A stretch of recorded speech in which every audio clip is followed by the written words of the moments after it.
Welcome to 313, where we take 3 Christian YouTubers, give them one topic, and 3 minutes of time. This week's topic, gun control.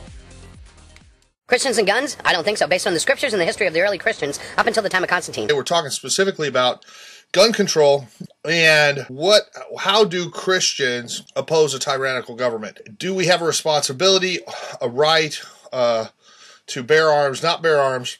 Whatever. First of all, gun control already exists. Last I checked, you cannot purchase a firearm as though it were a loaf of bread. So the real question is, how much gun control do we need, and does it actually do anything to prevent those that are willing to act heinously against society from actually doing so? Yes, Jesus told his disciples to get swords before he was crucified, but I honestly believe that was so Peter would be armed when the officers came to arrest him. In addition, when Jesus told him to get swords, he told them 2 was enough for the lot of them, and there were at least 11 of them there. Maybe that means a percentage of us should be armed, but I don't think so. Keep in mind that though God ordered Israel to war in the Old Testament, King David was not allowed to build the temple because of the blood on his hands. Now, don't get me wrong, you will hear many Christians who you might feel are better Christians than I am tell you differently, tell you that guns are good. But all I can say is that I disagree with them, and in the end, it's between each Christian and God. I'm not here to judge any gun-toting Christian. If we are going to be true to who we say we are, then we should be praying for Christ to fill us, for Jesus to conform us to his image. And Jesus H. Christ doesn't mean his middle name is Harry, as in Dirty Harry. I cannot see a scenario in which Jesus says, "Make my day." Furthermore, what is the government's end goal here?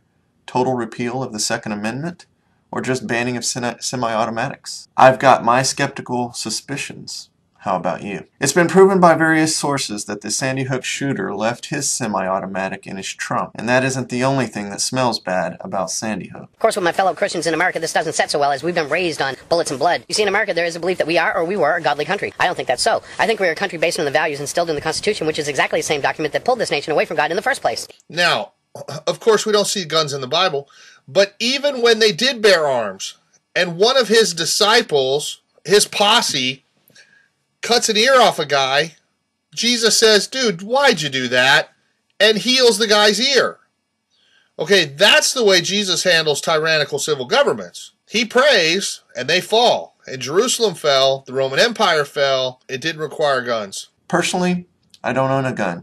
Never grew up with guns. But I've also never judged a person's Christianity based on their ownership. Most I know that own one do so for hunting and sport shooting at the target range. Sure, protection is an added benefit down the line of reasons they might carry, but most of them don't own weapons for that express purpose. In a purely secular American way, I strongly oppose gun control. In fact, I wonder why citizens aren't allowed to buy rocket launchers, tanks, and any other kind of weapon they so desire. If Thomas Jefferson believed that armed citizens prevented tyranny, shouldn't that give them the right to keep up with the military? Back in his day, it might have been muskets and cannons, but what would that equate to today? People who want to take away your gun rights? Hey, I disagree with them. I think it's anti-constitutional, and I think it ought to be stopped unless we're going to throw the whole thing away and make a whole new government. Christians, by their love, moved into the Roman Empire until they couldn't be persecuted anymore because there were so many Romans, even in the army, that were Christians, you couldn't kill them all.